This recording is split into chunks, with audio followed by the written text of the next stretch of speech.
You can't get pregnant if you have PCOS. Is it myth or fact? This is definitely a myth. In ONG world, there is no one that cannot get pregnant. Hello, welcome to another episode of Kaiteki Chat. Today, we have a consultant ONG specialist from Thomson Hospital. Let's welcome Dr. 𝐏𝐿𝑒. Hi everyone.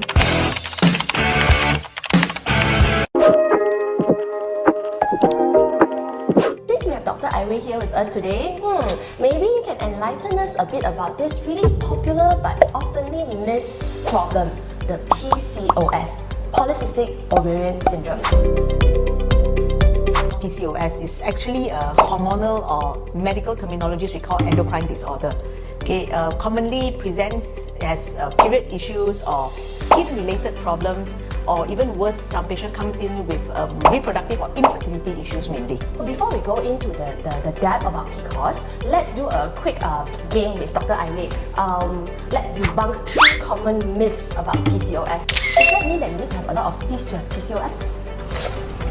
It's a myth. In gynae, we don't use the word cyst. It just resembles a lot of fluid-like structures like balloons-like all over. We don't call it cysts, we call it immature eggs or immature follicles. You can't get pregnant if you have PCOS. Is it myth or fact? This is definitely a myth. In ONG world, there is no one that cannot get pregnant. Most of the PCOS patients, they do get pregnant. 80% of them get pregnant on their own. But 20% will need some form of assistance from us. PCOS isn't always symptomatic. Myth or fact? Everything today is a myth. Alright, it's most of the time symptomatic.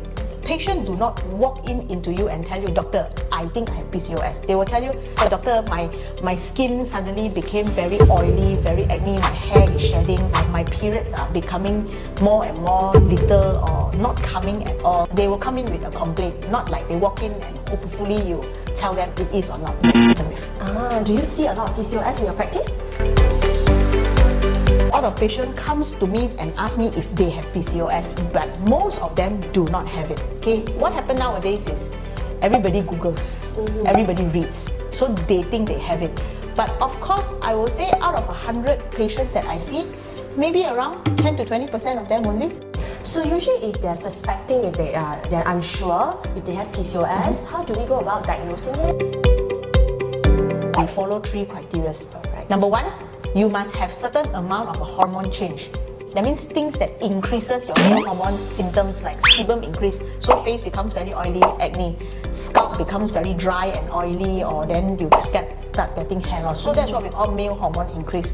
So some people come with even worse symptoms like they look more like a male, so they start having moustache, these sideburns and things like that. Second, obviously period. So most likely 1 year you get like 2 or 3 times period only, which countable by 5 fingers. The third one is a scan finding. So that scan finding has to be done by usually a gynae. If out of these 3 things you fulfill 2 criteria, yes, you have PCOS. If unfortunately someone fulfills the criteria of PCOS and wants to get treated, is there a treatment available for it? We specifically cater their treatment. We want to know what they want. Firstly, PCOS. Most important thing every gynae will tell you is weight related. You cannot be overweight. Once you have targeted a specific BMI, we will ask you what is your main issue. If your aim is a period related issue, I want to have regular periods, then that is my job. I will give you certain amount of pills. We will try to regulate it, but that also we look at your weight. That brings me to my next question, is that if you have PCOS and you're lucky to get pregnant easily without any assistance, is there anything to look out for? Main thing about PCOS, as I mentioned, is weight. So if you are slightly a bit on the overweight side or even exceeding the recommendation weight, firstly, you have a higher chance of a miscarriage. Secondly, most of the time we notice that most likely you will get what we call gestational diabetes. That means diabetes during pregnancy. Why is that so? It's mainly because the hormone changes related to the PCOS and related to the pregnancy makes your sugar harder to digest. Thank you so much, Dr. 𝐏𝐿𝑒, on giving us some tips on what to look out for and also on the treatments of PCOS. If you have any further questions on gynae-related problems, you can always go to Dr. 𝐏𝐿𝑒 at Thomson Hospital. And if you have any skin-related issues, welcome to see us at Kaiteki Clinic. Have a nice day, everyone.